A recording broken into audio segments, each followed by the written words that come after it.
Bienvenue sur Vétologie, le premier podcast francophone consacré à l'éthologie vétérinaire. On parle beaucoup de bien-être ici et on a essayé de vous donner quelques billes pour comprendre cette notion depuis le début. Mais on s'est dit qu'après tout, un épisode uniquement consacré au bien-être, à la naissance de cette notion et aux outils de mesure dont on dispose, ce serait sûrement pertinent. On vous a déjà donné une application concrète sur l'évaluation du bien-être du cheval monté, ou en tout cas les prémices de l'évaluation du bien-être du cheval monté. On a vu que effectivement c'était en plein essor, mais qu'il restait du travail, notamment parce que le sujet, c'est pas si facile à traiter que ça. En tout cas, aujourd'hui, pour aborder cette notion fondamentale lorsqu'on parle d'éthologie, nous avons souhaité interviewer une personne qui a beaucoup d'importance pour nous, la professeure Caroline Gilbert. Caroline, bonjour. Bonjour et merci beaucoup. Tu es professeure à l'École nationale vétérinaire d'Alfort et c'est toi qui donnes les cours d'éthologie aux futurs vétérinaires. Tu encadres aussi chaque année de nombreuses thèses vétérinaires et tu m'as fait l'honneur de diriger la mienne en 2017. Ça remonte un peu. C'était il y a si longtemps. Est-ce que tu peux nous raconter un peu le parcours qui t'a mené jusque-là ? Alors, mon parcours, donc au départ, je suis diplômée vétérinaire, diplômée d'Alfort il y a plusieurs années maintenant. Après, j'ai suivi un cursus recherche, donc avec des masters, dont un en écophysiologie à l'Université de Strasbourg. J'ai réalisé une thèse doctorale par la suite, donc sur des recherches un peu plus fondamentales et moins appliquées. Mais globalement sur l'adaptation de l'animal à son milieu. Et puis après, j'ai été recrutée maître de conférence à l'Université de Nancy. Et puis ensuite ici, maître de conférence en éthologie en remplacement du professeur Bertrand Deputte. Et puis maintenant, je suis passée prof à l'école vétérinaire d'Alfort. Tu peux peut-être aussi préciser que tu es spécialiste européen en welfare, donc en bien-être, et nous expliquer un peu ce que c'est. Et oui, en fait, on a un collège de vétérinaires spécialistes au niveau européen qui est organisé en 2 sous-collèges, un sous-collège de médecine du comportement et un sous-collège de bien-être animal. Donc, c'est sciences du bien-être animal, éthique et réglementation. Donc, je suis diplômée de facto de ce collège, donc sur dossier en fait. Et donc spécialiste plutôt pour la partie sciences liées au bien-être animal et donc avec quand même une thématique plus centrée sur les carnivores domestiques, d'où la thèse de Mathilde aussi qui était très intéressante. Et donc peut-être Mathilde, tu peux nous reparler au moins de ton sujet puisqu'on l'évoque aujourd'hui. Alors ma thèse c'était sur les signaux de stress émis par les chiens en consultation, pas en consultation de comportement, en consultation vaccinale en l'occurrence, et les facteurs environnementaux qui avaient une influence sur ces signaux de stress. Donc notamment le bruit dans la salle, le nombre de chiens présents dans la salle d'attente et le nombre de personnes présentes aussi, et le temps d'attente en salle d'attente augmentait les signaux de stress émis par les chiens. Ok, donc avec cette introduction de Mathilde et de Caroline, on comprend en fait que le bien-être, c'est une notion scientifique et qu'on ne peut pas juste dire « Ah, ça c'est du bien-être » ou « Ça, c'en est pas ». Et d'ailleurs, il y a une définition. Donc peut-être, Caroline, tu peux nous rappeler ce que c'est que la définition du bien-être à laquelle on se réfère aujourd'hui. Alors, ce qu'il faut comprendre, effectivement, c'est que le bien-être animal, c'est un état mental de l'animal. Donc, il va falloir l'objectiver. Donc forcément avec des critères objectifs. Et ça, c'est la discipline, la science éthologie qui nous aide à cela. Donc Mathilde parlait des signaux de stress qu'on va observer, qu'on va quantifier et mesurer et puis comparer en fait. Donc un groupe de travail rassemblant plusieurs éthologistes et puis aussi d'autres personnes d'autres disciplines en sociologie, en particulier, s'est réunie et donc a proposé cette définition du bien-être animal qui est un état mental et physique positif d'un animal lié à la satisfaction de ses besoins physiologiques et comportementaux. Donc on a bien insisté aussi sur le fait que le bien-être, c'est une perception de l'animal dans son milieu et donc la résultante étant cet état mental. Le bien-être est évolutif en fonction à la fois du milieu externe à l'animal, mais aussi de son milieu interne. Et puis évolutif aussi en fonction de ses apprentissages. Donc c'est vrai qu'on a souhaité ajouter la notion d'attente Donc en fait, l'animal va apprendre et se forge ce qu'on appelle des attentes dans son milieu. Bon, par exemple, si on a l'habitude d'ouvrir la porte à son chat pour qu'il sorte, il va s'attendre à ce qu'on ouvre la porte. Et donc le jour où on n'est pas là ou le jour où on a d'autres choses à faire, on peut observer une émotion négative. Donc l'idée étant d'envisager une compilation d'émotions plutôt positives et plutôt négatives. Il y a toujours des émotions négatives, mais de tendre vers le fait de favoriser des émotions positives plutôt au long cours. Oui, donc ce qui est important dans cette notion, c'est qu'effectivement, on s'intéresse à ce que l'animal pense et ressent et pas à la conception que nous, on se fait du bien-être. Tout à fait, oui. Et Laure, tu parlais de définition actuelle du bien-être, parce qu'en effet, quand on s'intéresse à l'histoire de cette notion, on se rend compte qu'on a mis un peu de temps à savoir la définir autrement que par l'absence de mal-être. En tout cas, on s'est longtemps intéressé aux choses un peu sous cet angle-là. Est-ce que tu peux nous raconter un peu par quelles étapes on est passé pour arriver à cette définition aujourd'hui ? Alors c'est vrai qu'au départ, nos critères pour objectiver le bien-être étaient plutôt sur l'absence de mal-être ou la présence d'un mal-être. Après, sur la définition du bien-être animal, c'est vrai que les premières définitions étaient plus sur un état, mais on n'avait pas objectivé cette notion d'émotion. Donc là, c'est l'éthologie qui nous a permis ça, notamment avec de nombreuses études à l'INRAE sur les animaux de ferme, et donc les études co-encadrées par Alain Boissy et ses collaborateurs. Donc c'est vrai qu'il a fallu aussi franchir le cap en éthologie. On le savait nous, mais d'aller objectiver, d'aller prouver et montrer les émotions chez l'animal et nos capacités, nous, à objectiver, en tout cas à les approximer par des indicateurs en éthologie. Après, sur la définition du bien-être animal, le bien-être a toujours été connoté de cette adaptation de l'animal à son milieu. Et donc maintenant, c'est vrai qu'on se focalise sur cet état mental qui est la résultante à la fois d'adaptation physiologique, comportementale, mais aussi la façon dont l'animal perçoit son milieu. Ok. Donc en pratique, on comprend qu'aujourd'hui, il y a des critères, des indicateurs qui permettent d'évaluer le bien-être. Mais on se dit, ok, comme ces critères, ces indicateurs, ils sont établis, peut-être que tout le monde peut le faire. En fait, en pratique, on se rend compte que c'est plus compliqué que ça. Est-ce que tu peux nous expliquer pourquoi c'est important d'avoir des spécialistes comme toi qui peuvent aborder ce concept et le faire correctement ?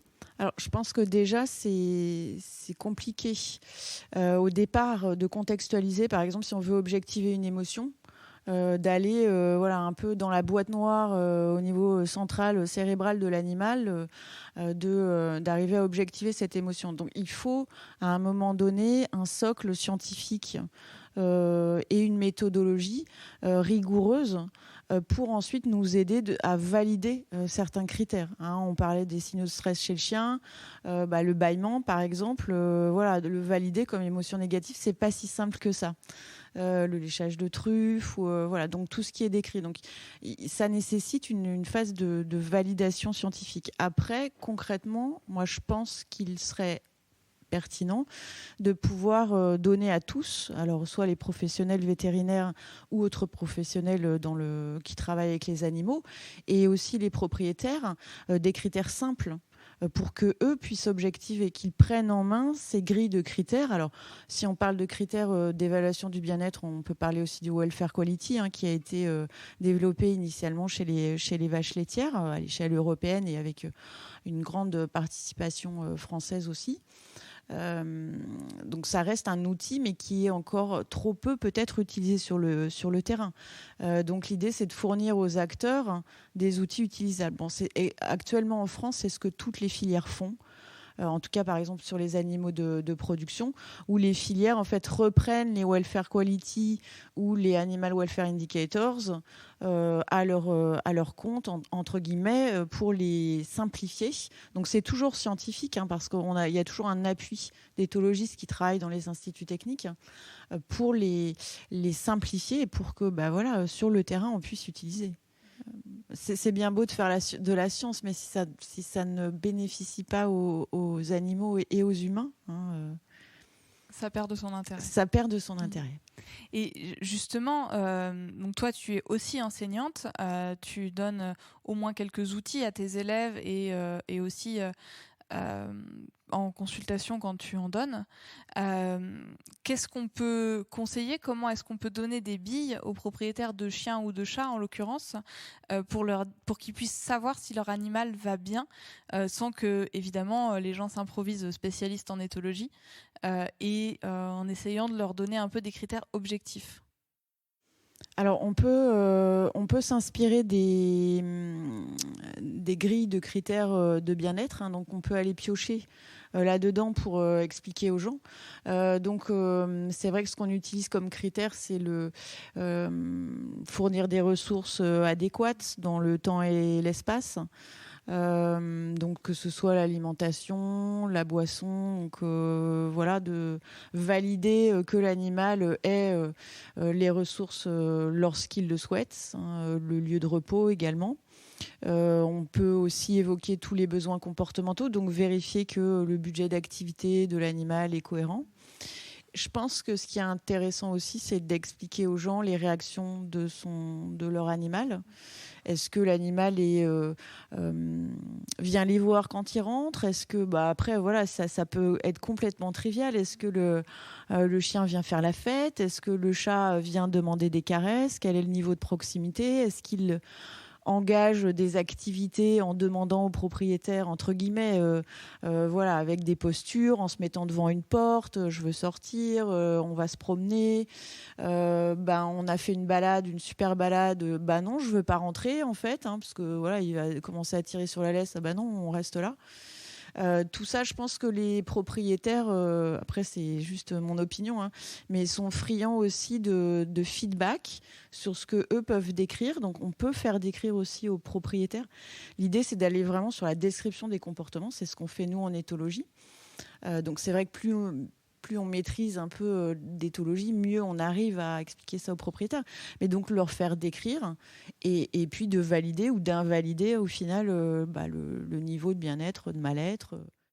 Ok, ouais, c'est hyper intéressant. Je pensais que quand on parlait chien-chat, on peut aussi évoquer un peu le cheval, puisqu'on aime bien aussi parler des chevaux. Et pour moi, un bon indicateur d'une relation de bonne qualité entre le cavalier et son cheval, c'est le cheval qui vient quand on l'appelle au pré et qu'il est facile d'attraper au pré. Parce que tu peux te dire que celui-là, il est plutôt optimiste par rapport à ce qui va se passer lors de son interaction avec l'humain. Est-ce qu'on se trompe en pensant ça ou... Non, je pense qu'il y a le fait qu'il vienne, les consignes qui sont données, est-ce qu'on l'appelle par son prénom, est-ce qu'on a un petit claquement de bouche, enfin après il y a des apprentissages de communication. Au bout de combien de temps il vient, comment, est-ce qu'il vient vite, pas vite, est-ce qu'il était en train de brouter, il regarde, il rebroute un peu et puis bon, allez hop, ça fait 4 fois qu'on l'appelle et puis il vient. Après il peut aussi être engagé dans d'autres activités, hein, mais voilà, donc tout ça, tous ces critères, hein, donc ça je pense que les propriétaires peuvent facilement objectiver que le cheval vient très rapidement, regarde, est attentif. Le côté l'animal est attentif, regarde, essaye de communiquer. Finalement, par la qualité de la communication animal-humain, on a un indicateur de bien-être qui est intéressant. La relation humain-animal, c'est ce qui maintenant préoccupe beaucoup, en tout cas les acteurs pour les animaux de production, etc.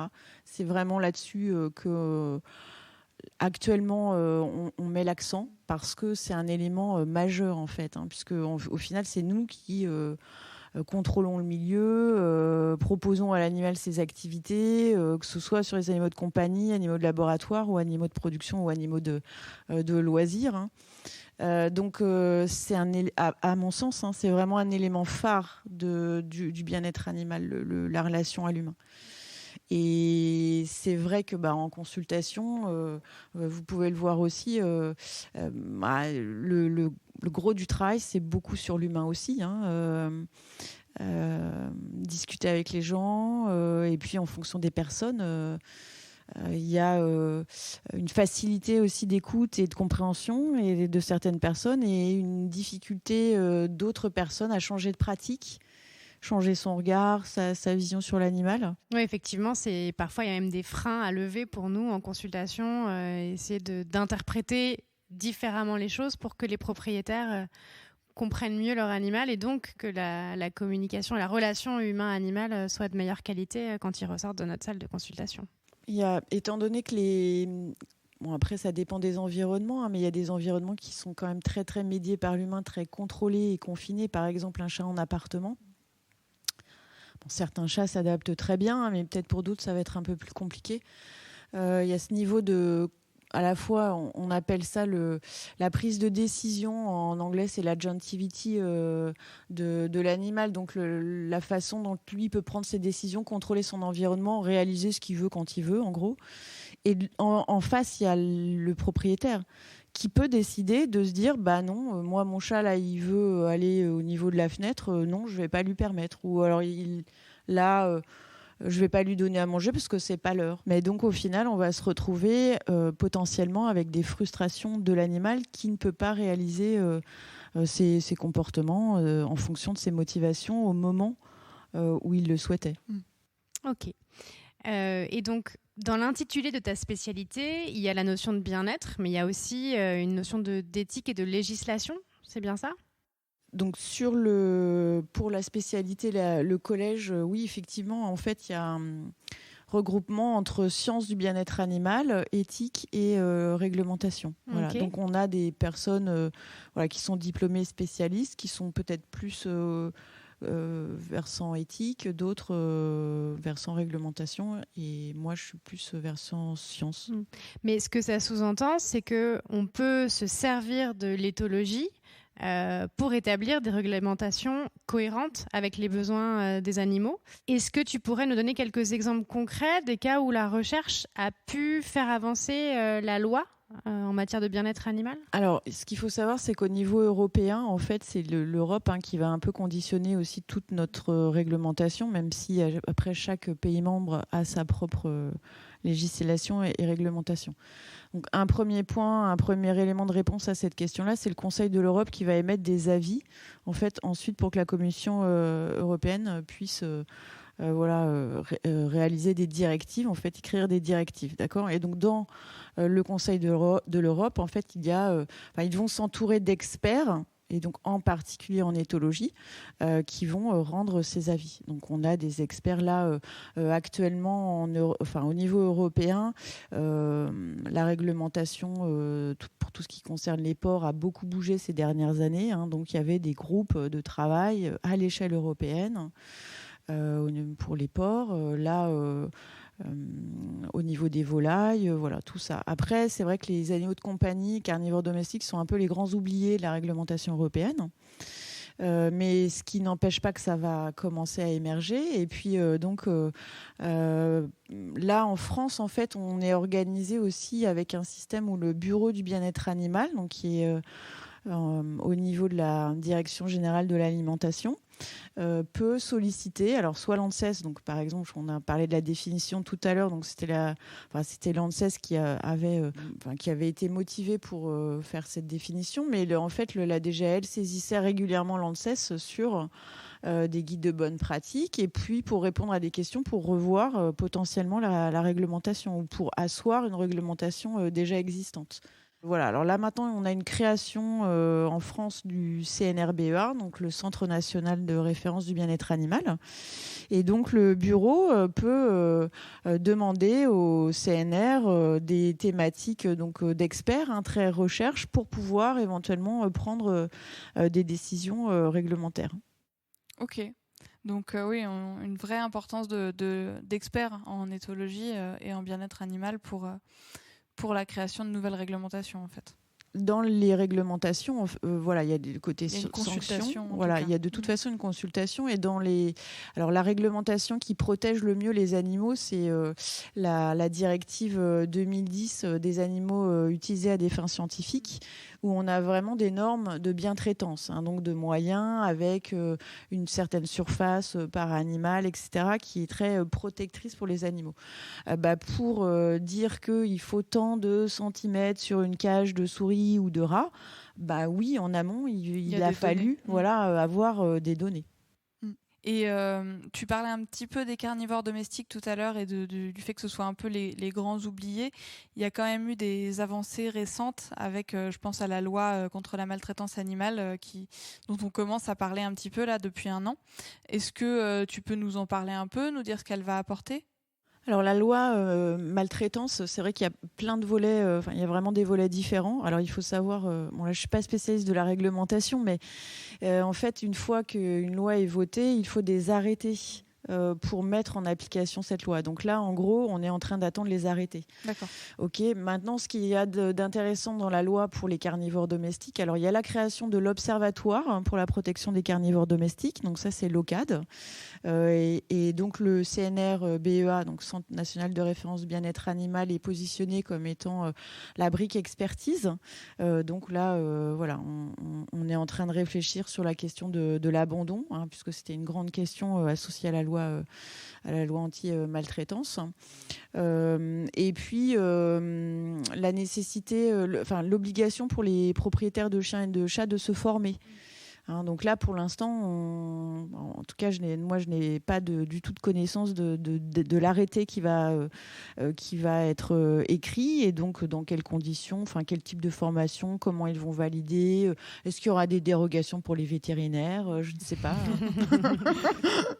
Tout est possible. Ok. Moi, je voulais remercier Caroline d'être venue parler de tous ces sujets vraiment passionnants dans Vétologie. C'est un honneur de te recevoir. On est vraiment ravis d'avoir cette conversation. Moi, encore une fois, ça remet les pendules à l'heure sur ces notions de bien-être, et je pense que c'était vraiment important qu'on le fasse aujourd'hui. Et nécessaire. Et nécessaire, tout à fait. Eh ben, merci beaucoup, Caroline. Merci à vous. Merci à vous. Et puis, nous, on vous retrouve très bientôt dans Vétologie. Comme d'habitude, n'hésitez pas à nous faire part de vos questions et remarques sur l'épisode, sur Instagram ou sur notre boîte mail vétologie.podcast@gmail.com. Et puis on vous dit à très bientôt et abonnez-vous. Abonnez-vous.